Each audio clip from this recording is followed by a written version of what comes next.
अखिलेश यादव ने योगी जी को माफ़ किया, योगी जी अखिलेश यादव को माफ़ कर दिया। और नुकसान किसका हुआ? जेल कौन गया? आज़म खान। अजीत पवार को माफ़ कर दिया, अजीत पवार ने देवेंद्र फडणवीस को माफ़ कर दिया। जेल कौन गया? नवाब मलिक। आप ये बात बताइए कि मुसलमान को कहाँ पर नुकसान हो रहा है, मुसलमान कहाँ पे पॉलिटिकल तौर पे मात खा रहा है, कहाँ पे पॉलिटिकल तौर पे पीछे छूट रहा है। क्योंकि उसको पॉलिटिक्स समझ में आती ही नहीं है।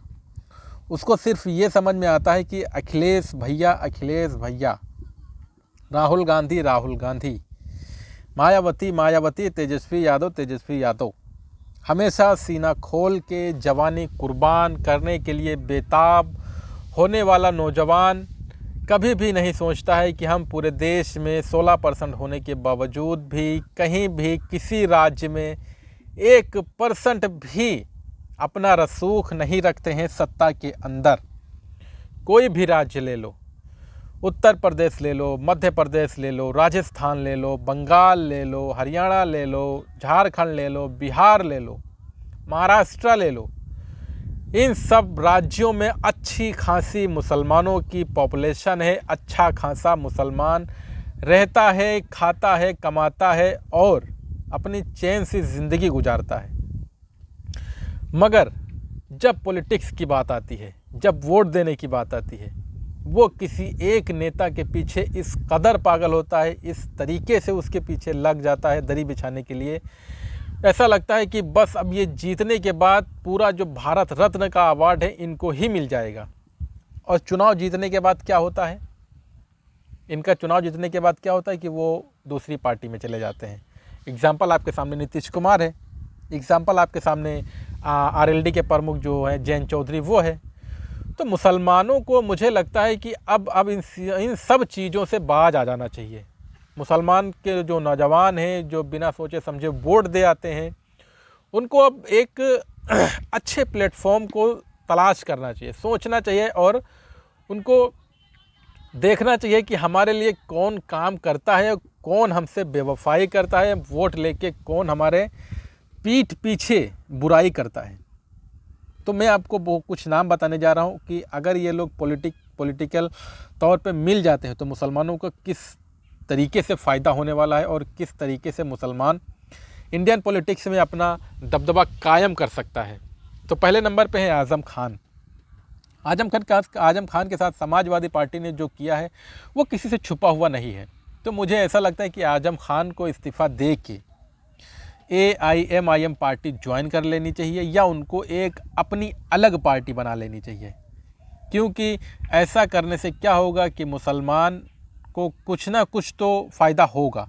इसलिए होगा क्योंकि मुसलमान जब वोट करेगा आज़म खान को, या मुसलमान जब AIMIM को वोट करेगा, और जब ये आज जो यहाँ का चुनाव आयोग होता है जब वो उसकी काउंटिंग करेगा, परसेंटेज निकालेगा, उसके हिसाब से अगर इनको परसेंटेज अच्छे मिलते हैं वोटों के, तो ये जो बड़ी बड़ी सेकुलर पार्टियां हैं, बड़े बड़े जो ये अपने आप को कहते हैं कि हम सबका साथ सबका विकास चाहते हैं, ये तुम्हारे कदमों के नीचे आके तुमसे गठबंधन करेंगे, तुम्हारे घर आएंगे, तुम्हारे साथ पूरा पूरा दिन फ़ोन लाइन पे बने रहेंगे कि एक बार तो कम से कम बात कर लो। मगर जब आपको अपने वोट की कीमत का पता होगा, जब आप लोग एकजुट होंगे, तब ऐसा संभव होगा। ऐसा संभव नहीं होगा कि आप बस चुनाव के टाइम आया, मोदी जी को हराने के नाम पे आप गए, रोज़ की तरह अखिलेश यादव के बैलेट पेपर पे ठप्पा लगा के चले आए। तो ऐसा बिल्कुल भी ना करें, नहीं तो हमेशा की तरह ऐसा ही होने वाला है। और दूसरे नेता हैं मुख्तार अंसारी। मुख्तार अंसारी से बड़े बड़े माफिया उत्तर प्रदेश में पड़े हुए हैं। मुख्तार अंसारी किस तरीके से उनको जेल में रखा गया या किस तरीके से उनके साथ सब चीज़ किया गया, तो इनका जो परिवार है वो अगर AIMIM ज्वाइन करता है और उसके सिंबल पे चुनाव लड़ता है तो मुसलमानों के बीच कहीं ना कहीं एक ये अच्छा मैसेज जाएगा और एक उनके अंदर अच्छी छवि बनेगी कि मुसलमान अब एकजुट हो रहा है, एक प्लेटफॉर्म पे आ रहा है और पॉलिटिक्स में अब वो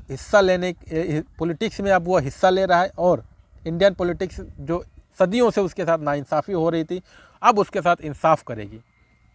योगी आदित्यनाथ या बीजेपी आपकी दुश्मन नहीं है। आपकी दुश्मन नहीं है, मुसलमानों की दुश्मन बिल्कुल भी नहीं है। मैं मुसलमानों का दुश्मन बीजेपी को मानता ही नहीं हूँ, ना मैं मोदी जी को मानता हूँ, ना मैं योगी जी को मानता हूँ मुसलमानों का दुश्मन। मैं मुसलमानों का दुश्मन मानता हूँ ये जो सेकुलरिज्म का चोला ओढ़ के बैठी हुई पार्टियाँ हैं, इनको मैं सबसे ज़्यादा मुसलमानों का दुश्मन मानता हूँ। क्योंकि सबसे ज़्यादा अगर किसी ने नुकसान किया है मुसलमानों का तो ये जो सेकुलर पार्टियाँ हैं इन्होंने किया है। क्यों किया है? क्योंकि मुसलमान अंधा विश्वास करता है इन लोगों के ऊपर, और ये जब कोई भी मुसलमानों के बड़े मुद्दे होते हैं तो ये बच के निकल जाते हैं, या ये सांसद से वॉकआउट कर जाते हैं, और या अपने सांसद को ये भेजते ही नहीं, या ये खुद भी नहीं जाते हैं। तो दूसरा नाम मुख्तार अंसारी का हो गया, और तीसरा नाम हो गया महाराष्ट्र से नवाब मलिक का। क्योंकि एनसीपी वैसे भी पूरी तरीके से ख़त्म हो चुकी है, तो नवाब मलिक का जो पूरा परिवार है उसको पूरी की पूरा तरीके से AIMIM ज्वाइन कर लेना चाहिए।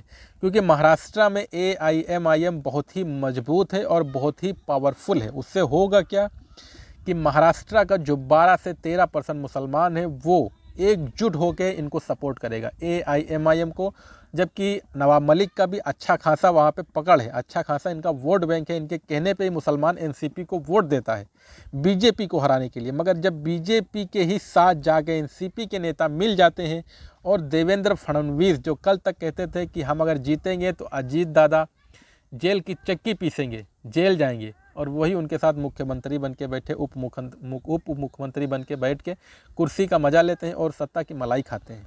और जेल में कौन जाता है? मुसलमान जाता है, नहीं जाता है? आप हमें कमेंट बॉक्स में ज़रूर बताएं। अगर ये मेरी बात सच आपको लगे तो हमें कमेंट बॉक्स में हमारे वीडियो को जो है लाइक करें और हमारे चैनल को सब्सक्राइब करें अगर हमारी बात आपको पसंद आई है। वरना आप हमें बिल्कुल भी हमें ना करें लाइक, ना हमें लाइक करें, ना हमें सब्सक्राइब करें।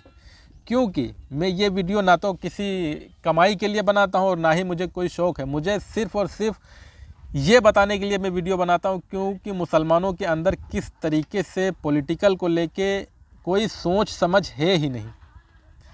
कोई भी सोच समझ नहीं मुसलमानों के अंदर। किसी को भी ले लो आप, अगर किसी भी गांव देहात में आप चले जाओ, या शहर का तो छोड़ दो, वहाँ पे तो इतना ज़्यादा लोग इंटरेस्ट नहीं लेते हैं। गांव देहात में सबसे ज़्यादा ये जो होते हैं जवानी कुर्बान करने वाले, ये गांव देहात के ही लौंडे होते हैं। अखिलेश भैया, तेजस्वी भैया। अरे क्या किया है तो इन लोगों ने तुम्हारे लिए? कुछ भी नहीं किया है। कोई भी तुम्हारे बीच का नेता, कोई भी अगर कोई थोड़ा सा भी पॉपुलर होने लगता है, ये लोग उसको जान से मार देते हैं।